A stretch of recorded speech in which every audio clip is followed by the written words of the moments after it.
যে কোরআন তেলাওয়াত করে, তেলাওয়াত শুনে সেই মজলিসের ভিতরে যারা থাকে, আল্লাহ পাক মুহূর্তের ভিতরে নগদ তাদেরকে 7টা পুরস্কার দান করে। সুবহানাল্লাহ।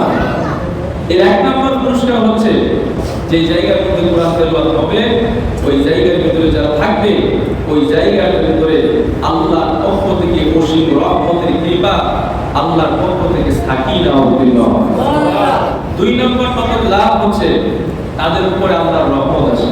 3 নম্বর লাভ হচ্ছে যে জায়গার ভিতরে কোরআন তেলাওয়াত হবে, কোরআনের মজলিস কায়েম হবে, সেই জায়গাটা যতদূর পর্যন্ত হবে ততদূর পর্যন্ত আল্লাহর নূরের ফেরেশতারা জায়গাটাকে বেষ্টন করে নেবে। আল্লাহ রাসূল বলেন ওয়াখাফাতুল মালাইকা, যতদূর পর্যন্ত সেই এরিয়াটা হবে ততদূর পর্যন্ত সমস্ত জায়গাকে আল্লাহর রহমতের নূরের ফেরেশতারা সমস্ত জায়গাকে ঘেরাও করে দেবে। 4 নম্বর ফায়দা হচ্ছে যে জায়গায় কোরআন তেলাওয়াত হবে, কোরআনের শ্রবণ হবে, সেই জায়গাটা শুধু জায়গা থাকবে না, সেটা জান্নাতের টুকরা হবে। এই জায়গার ভিতরে যত মানুষ উপস্থিত থাকবে সমস্ত মানুষের আলোচনা আল্লাহর আরশে আজিমে হবে। কোরআনের মজলিসের 5 নম্বর লাভ, আল্লাহ রাসূল বলেন মান ক্বারা হারফান মিন কিতাবিল্লাহি তাআলা হাসানাতুন ওয়াল হাসানাতু বিআশরি আমসালিহা।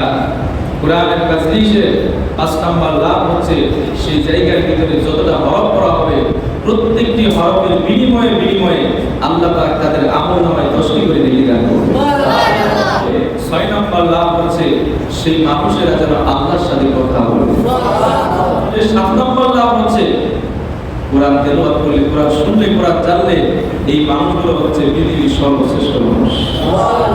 আল্লাহ রাসূল বলেন খায়রুম মান তাআল্লামাল কুরআন ওয়া আল্লামা, যারা কোরআন শিখে আর কোরআন শেখায় পৃথিবীর শ্রেষ্ঠ মানুষ হচ্ছে এই মানুষ। সুবহানাল্লাহ।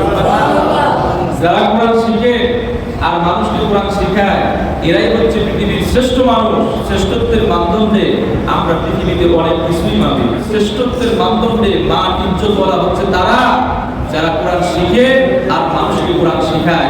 তার মানে পৃথিবীর ভিতরে যত উলামায়ে কেরাম আছে, যারা আল্লাহর ওলি আছে, যারা আল্লাহর মাহবুব বান্দা আছে, এরাই হচ্ছে পৃথিবীর শ্রেষ্ঠ মানুষ। সুবহানাল্লাহ।